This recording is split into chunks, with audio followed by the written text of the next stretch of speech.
Welcome to the Slop Farm. Enjoy the video. In this video, I will show how to replace 2012 Nissan Altima tail light, only way. Begin by disconnecting the negative battery terminal and opening the trunk to access the tail light area. Remove any trunk trim panels carefully, keeping bolts and clips organized. Work in a well-lit area and wear gloves to protect the lens.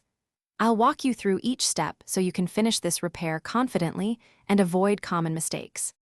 Start by removing the trunk trim panel to expose the tail light mounting nuts and wiring harness. Use a 10 mm socket to remove the nuts, then gently pull the assembly outward until you can reach the bulb connector. Press the harness tab and pull straight to disconnect the bulbs. Inspect the connector for corrosion and clean if needed. Carefully free the old assembly and set it aside while you prepare the new replacement assembly. If you're finding this helpful, please subscribe and like so I can keep making clear repair guides. Quick recommendation: life's too short for cheap socks.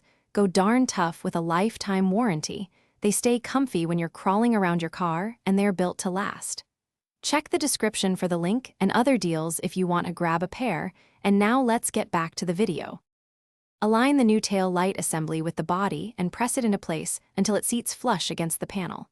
Reconnect the bulb harness and have a helper test brake, reverse, and turn signals to confirm proper function.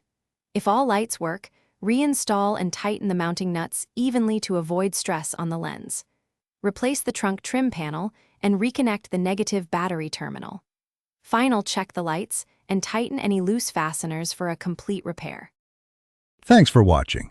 Consider subscribing if we helped you today.